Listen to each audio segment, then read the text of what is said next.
eu quis trazer sobre a importância de que tanto propósito quanto lucro, ambos são construção.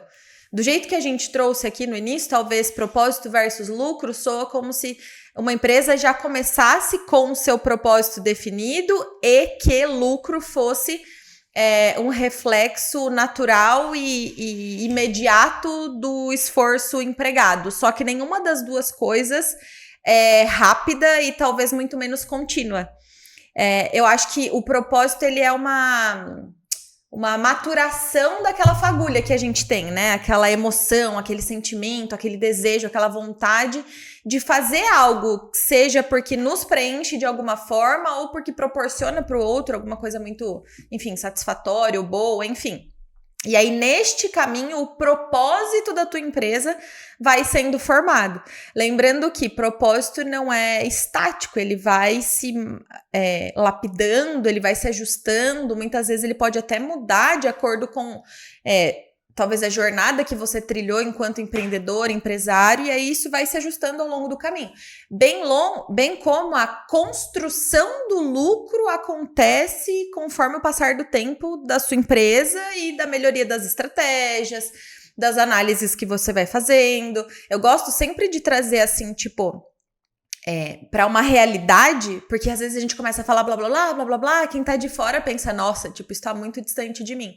Só que não, ambas as coisas são construção. Uma empresa, acho que você pode falar melhor do que eu em termos de dados. Uma empresa, para ter lucro verdadeiramente, depois de uma série de investimentos, isso leva tempo. É muito diferente a gente ter lucro em um projeto, por exemplo, e lucro em uma empresa, que vai ter um tempo de vida maior, enfim, isso demora, tem altos e baixos, tem erros no meio do caminho, tem movimentos que você vai fazer que vão te dar prejuízo e tudo mais.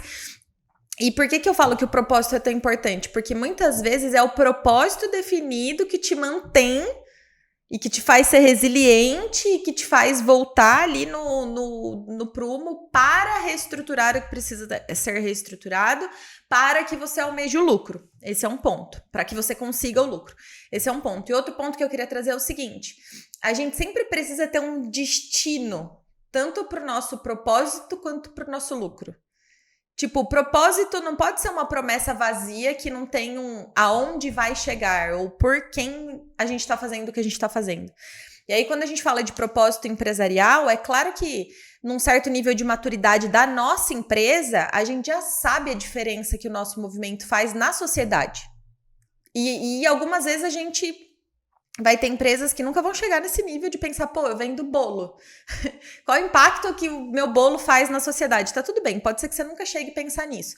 Mas em algumas empresas, a gente acaba chegando nesse aspecto. Então, no legado que você vai deixar através do seu propósito. Isso é o teu rumo, o rumo da tua empresa. Porém, você não precisa romantizar o rolê todo. Tá tudo bem se inicialmente teu propósito for tipo pessoal. Tá tudo bem se inicialmente teu propósito for ter uma empresa lucrativa para que no futuro você possa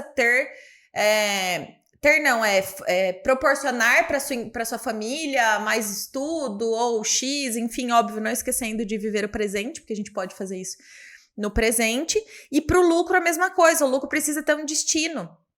Entende? Não adianta, tipo assim, almejar ter uma empresa lucrativa sem que a gente tenha uma visão para aquele lucro.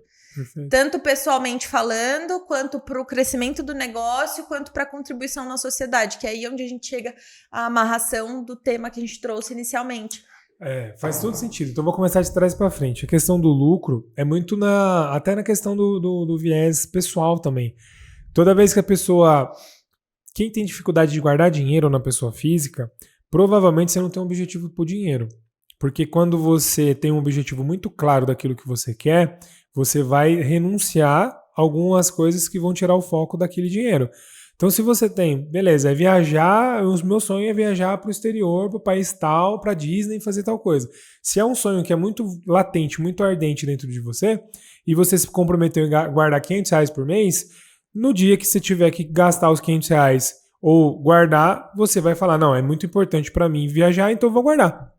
Se você não tem isso, você até começa a guardar, mas qualquer distração, qualquer coisa que tire ali, te chame a atenção no primeiro momento, você vai falar, dane-se o objetivo, eu vou fazer isso agora, eu vou viver o presente. Porque somos imediatistas.